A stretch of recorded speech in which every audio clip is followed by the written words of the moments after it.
afternoon, everyone. Thank you for being here. I'm Laura Briefer. I'm the director of Salt Lake City's Department of Public Utilities. And thank you for joining us for the relaunch of our Keep It Pure initiative, which is one of our department's and city's most important initiatives and endeavors. Every day we admire our gorgeous Wasatch Mountains and are thankful for what these mountains have to offer, recreationally, emotionally, spiritually. But how often do we look at these mountains, our watershed areas, and think, this is where our drinking water, the drinking water for most of the Salt Lake Valley, comes from. The fact that these beautiful and majestic mountains that we all enjoy produce water that is very pure. Our mountain watersheds provide on average more than half than about 60% of the water supply for more than 360,000 people in the Salt Lake Valley. They depend on it every single day. It can also take less than 24 hours for a drop of water in the central Wasatch Mountains to reach a faucet in the Salt Lake Valley. That's pretty fast. With more and more people visiting our mountains these days, their watersheds, it is more important than ever for us to remember to keep it pure. This is where your water comes from the mountains to your taps. That is why it is crucial that we all be good stewards of these mountains so they can serve our needs for now and for future generations. We have a lot to lose if we don't. It is with great honor that I introduce Salt Lake City's Mayor Erin Mendenhall. Mayor Mendenhall is a strong and longtime champion of protecting our watersheds and our natural resources. Her environmental stewardship, passion, and policies, and belief that if we all work together, we can accomplish a lot, speaks volumes about her commitment. With that said, Mayor, I'll now turn the time over to you. Thank you.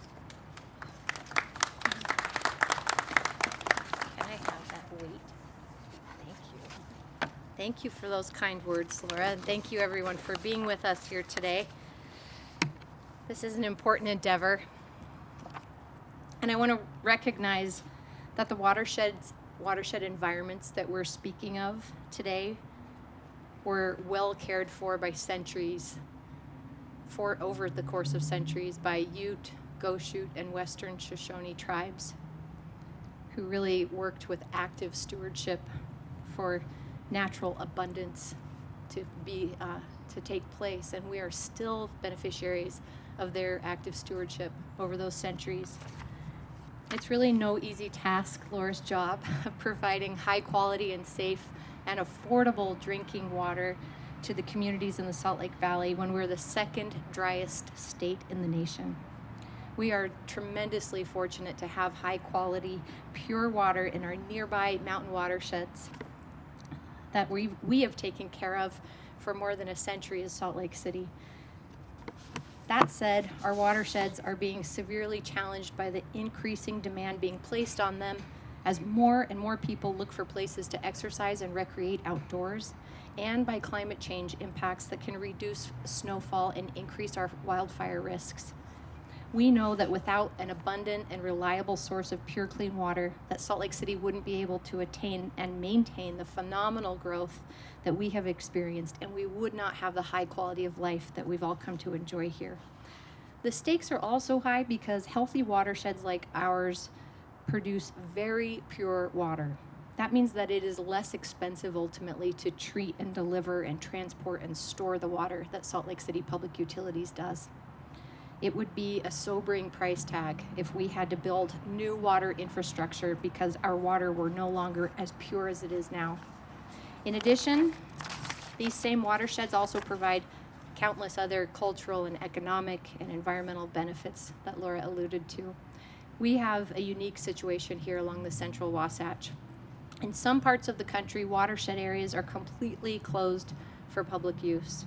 Here, though, much of our watershed lands are in publicly accessible national forests, and Salt Lake City has acquired 36,000 acres of watershed land that's protected through a collaborative management process. As a result, we've been able to meet water quality standards while accommodating growing demands for recreation. Aligning these two community values requires a balanced approach using a combination of strategies. That means that we all have to work together, and we do, and we'll continue to take care of our precious watersheds. All of us have to do our part, and that comes down to each of us as individuals as well. This beautiful place that we live in and the fantastic quality of life that we have means that we cannot take our water and our watersheds and our ability to freely access these watersheds for granted. We must all have a strong sense of stewardship as we individually and with our families and communities recreate and visit these places. As local author and naturalist Terry Tempest Williams said, "The eyes of the future are looking back at us, and they are praying for us to see beyond our time." I think of the centuries of stewardship, of which Salt Lake City is the most recent, but there are centuries to come of people in this valley who need us to protect these very precious and sensitive places. I'd like to now introduce our friend Becky Hotsey from the U.S. Forest Service, and the Forest Service has been a key partner for over 100 years with Salt Lake City, where we co-manage these important watersheds along the front. Thank you, Becky, for being here.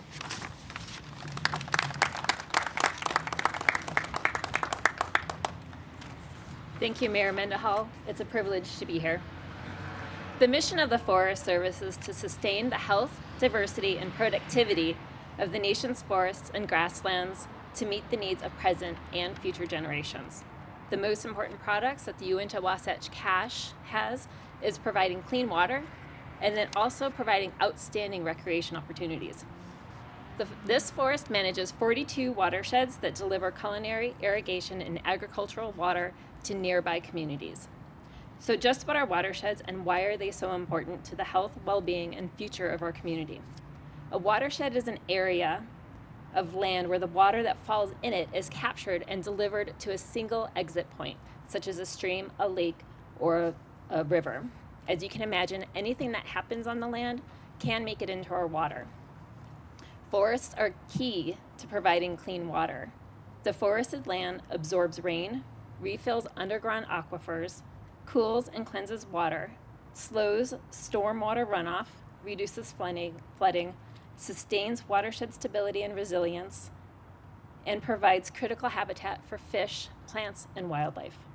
In addition to these ecological services, forests provide recreation and other benefits that improve the quality of life for people. The forested canyons that you see today isn't how they've always appeared. In 1847, with the first settlers inhabiting what is now called Salt Lake City, they turned to the canyons and they used what was up there: the trees, the water, the stones, the land for grazing, game for hunting, and then also recreational opportunities. These activities resulted in severe deforestation by time 1900 hit, so much so that the General Land Office established the Salt Lake Forest Reserve in 1904 to provide protection for the watershed. Gifford Pinchot, chief of the newly formed Forest Service, toured the area and told the city officials that your city can have a superb water supply, but the watershed must be covered with trees and the greatest care must be used to protect the stream from pollution. Wasting no time, Salt Lake City and the Forest Service established a nursery at what is now Spruce's Campground in Big Cottonwood Canyon. Millions of saplings were grown and replanted across the Wasatch Front. Over the next several decades, Salt Lake City and the Forest Service continued to partner together to remove grazing and mining. Our partnership with Salt Lake City Department of Public Utilities continues today with shared stewardship of these watershed areas. We work together to build trails, install restrooms, and educate visitors about their public lands. We are now looking at improving watershed health by reducing the risk of catastrophic wildfire and restoring fire-adapted ecosystems. As the population continues to rise in the region, so does the pressure on the forest and these critically important watersheds. The Uinta Wasatch Cache National Forest is one of the heaviest visited forests in the nation. We even surpass what Yellowstone National Park has in an annual visitor count. Last year, the estimated visitation on the Uinta Wasatch Cache was about 15 million people. With this level of visitation in the watersheds that provide drinking water, comes the need to help people understand how to recreate responsibly. We look forward to continuing our partnership and our collaborative management legacy, and for our watersheds to continue to provide pure water for drinking and be places people can get to and get out and enjoy nature. They truly are defining features of this area and help define who we are. So now I'd like to turn the time over to Dave Fields, the President and General Manager of Snowbird Ski and Summer Resort. That's an important aspect. That is. Thank you, Becky. It's an honor to be here today with these amazing stewards of our public lands and water. When Snowbird opened in 1971, Utah had a population of just over 1 million people. Today, that many people live in Salt Lake County alone. Utah is the fastest growing state in the nation. In addition to plentiful jobs, one of the main drivers for people to relocate to Utah is the unparalleled access to world-class skiing, snowboarding, hiking, mountain biking. Last summer, during the height of the pandemic, we saw record visitation to the Uinta-Wasatch Cache National Forest, as Becky just explained. I believe this was a preview of what recreating in Utah will look like in the years to come. Many of these newcomers have not been raised in the mountains, and we have an opportunity to not only share these beautiful places with our neighbors and visitors, but also to educate them about what it means to responsibly recreate in a watershed. Decades ago, when I was a child in elementary school here in Salt Lake City, Woodsy the owl told us to give a hoot, don't pollute. The mascot may have changed from an owl to a pika, but the message is the same. Recreating in the mountains means leaving no trace, and it means packing out what you pack in. Protecting these magnificent mountains is all of our responsibility. To do this, we rely on partners like Salt Lake City Department of Public Utilities, the U.S. Forest Service, and others. We all work together on this. We've reclaimed old mining sites, we've funded public restrooms, and we have an environmental watershed and sustainability manager on staff at Snowbird right here, Hillary. We want to bring people to the Wasatch Mountains, but we must do it correctly. And we must instill in those visiting these mountains for the first time the need to be good stewards and make them aware that our drinking water comes from these mountains. I'd now like to turn the time over to Teresa Gray with the Salt Lake County Bureau of Water Quality and Hazardous Waste. Teresa. Thank you, Dave. Having a secure supply of safe, clean drinking water is vital. Safe, clean water is essential for human life. We just can't live without it. We also use clean water for food production and for sanitization. But polluted water isn't just dirty, it's deadly. And millions of people die each year from waterborne diseases such as cholera. We are extremely fortunate within the Salt Lake Valley that we have high quality, reliable sources of water so close to where we live. In fact, our water is so pure and so reliable that people don't know where it comes from, and they forget that we must keep it pure. We take it for granted. Compare this to other places where water's not pure and reliable. Places like Pittsburgh or Detroit, who've discovered unsafe levels of lead in their water, and other cities throughout the nation who are dealing with the effects of industrial pollution. Imagine turning on the tap in the morning and finding a stream of unpleasant brown sludge that tastes like metal. That was the reality for the residents of Flint, Michigan, where lead from aging pipes seeped into the water supply and poisoned an entire community. Again, we're very fortunate to have pure water in our watersheds. We cannot take it for granted. We must be good stewards with it. That's why we work closely with Salt Lake City Department of Public Utilities, the Forest Service, and others, and why we are pleased to be part of the Keep It Pure efforts. Doing what we can to keep our water pure and free from pollutants before it hits the valley floor is a responsible thing for us to do for the health and well-being of our residents. Now I'd like to hand over the mic to Salt Lake City Chair Amy Fowler.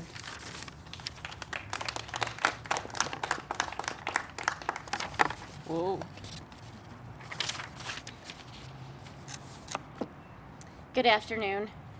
I am honored to be here today to help reboot the Keep It Pure initiative, to raise awareness about the need to keep our water pure and be good stewards of our precious watershed areas.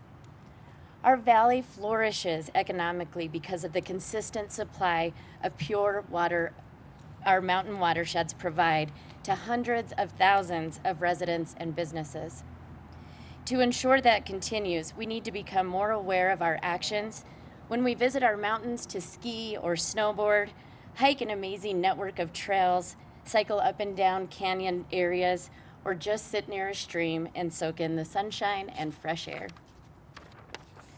We do live in an amazing place, and I am honored and humbled as a member of the City Council to play a role in continuing Salt Lake City's century-long legacy of shared stewardship that has protected our mountain watersheds and the pure water they provide. The vision and actions of those who came before us is truly remarkable, and we owe them a deep debt of gratitude. As a councilwoman, I have had the opportunity to learn a great deal about our water supply system and how it works. Believe me, I knew nothing about it before, but Laura Briefer has turned me into a water geek of sorts. In fact, I don't think a lot of people think about the infrastructure and systems that we have when they turn on the tap and get a large, cold glass of water. Water, which, by the way, has won competitions throughout the nation for how delicious it really is. But in order for us to maintain high-quality service, we must be careful. We must have careful and thoughtful planning and important improvements in our infrastructure. This is reflected in our annual budget approval process, which we're in the midst of now. There would be considerable costs if we had to add additional treatment processes or provide drinking water from other sources further away. Keeping our watershed water pure is so important to all of us. We all have a stake in our future, and we all have a responsibility to do our part. At this time, I think I'm turning it back over to you, right, Laura? I now have the pleasure of turning the time over to Laura Briefer, our director of the Salt Lake City Department of Public Utilities, and who is one of the greatest chief stewards of protecting our watersheds. Thank you.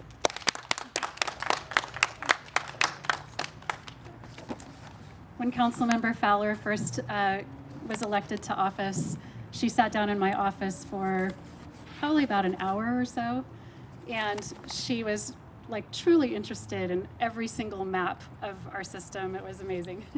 We had a good conversation. But thank you so much for the introduction and for your and the council's support of our watersheds and for making significant investments into the infrastructure. Our city council, through the budget process every year, also supports our replacement and repair of aging infrastructure. We have vast water and wastewater systems, as Councilmember Fowler alluded to. And I just want to say it's such a pleasure to be here surrounded by all of these partners that, you know, some of us have known each other for 20 years working in our watersheds together. It's a true collaborative effort. We manage and protect our watersheds every single day. We talk on a day-to-day basis. It's a lot of responsibility that's been entrusted with us and our partners. And it's also a visionary and successful legacy that we're part of.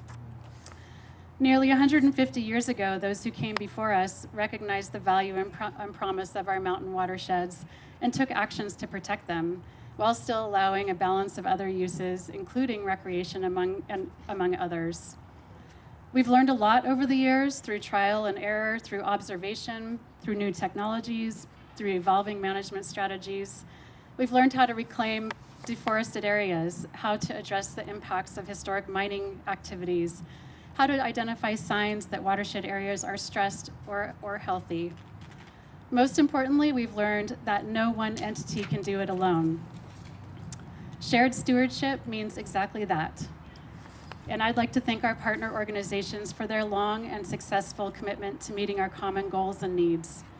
We rely on the help of our partners to keep our water pure, but no less important is our need for the public's help, all of your help, We're in this together, and we all have a role to play to keep it pure. I also want to take a moment just to provide a shout out to some of our devoted staff here. The tall guy in the corner, that's trying to hide, but he can't. That's Patrick Nelson. He's our watershed manager. He's been at this job for more than a decade, at least. And then we've got Marion Rice, our deputy director, who's over water quality and treatment, among other things. And Holly Mullen, our public engagement manager, that's really helping with this effort, as well as our consultants from Wilkinson Ferrari.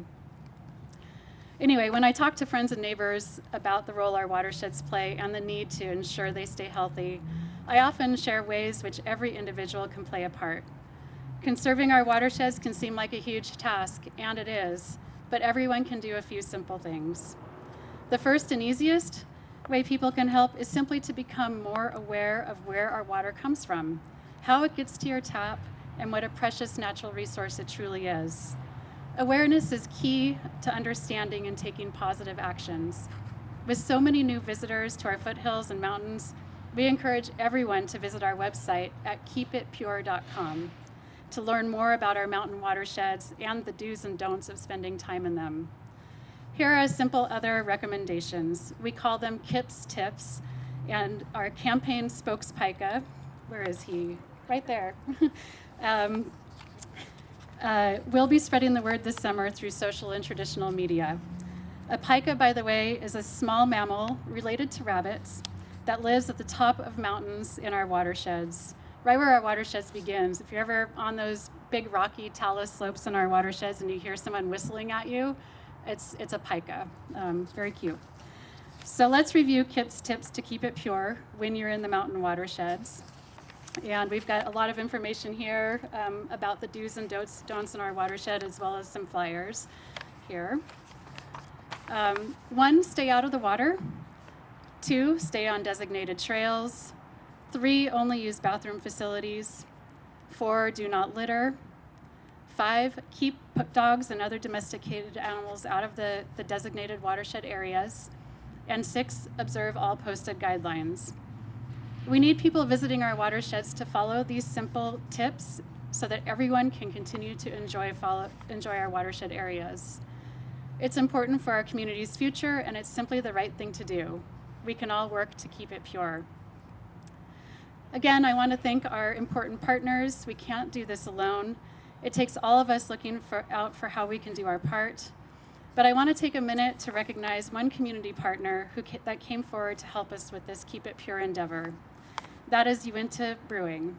We have Jeremy Ragonese and Jeremy Worrell with Uinta Brewing here with us. They have volunteered to create a special packaging for their Westwater hard seltzer. That, by the way, is made with our pure Central Wasatch Mountain water. The seltzer has Keep It Pure information on the packaging to help us educate people. Jeremy, would you like to show what those 12 packs of hard seltzer will look like, or talk about it? Talk about it, yes. So come on up. Packaging is still in production. Thank you. Thank you, Laura. Thanks for having us here. And before I get asked, I didn't bring any samples. I thought 2 o'clock on a Monday afternoon was probably inappropriate. But normally I would be glad to do that. We are honored to be here, and we're honored to be a part of the Keep It Pure campaign. This is a great initiative and very much in line with Uinta's core values. We're committed to sustainability and everyone doing their part to keep our watershed areas pure. So as Laura indicated, we're a local business that depends on the great tasting pure water that comes from the Central Wasatch Mountains. And as every Uinta beer and Westwater hard seltzer is up to 95% water. Of course, there's a few other ingredients we sprinkle it in to make it taste really, really good. So, but we hope when people grab a 12-pack of our Westwater hard seltzer, they see the Keep It Pure information on the package, and it includes tips that will help them understand what is expected when they visit our watersheds, and that they will act upon those initiatives. On behalf of all the Uinta employees here in Salt Lake City, we're happy to help spread the word. Thank you very much for having us.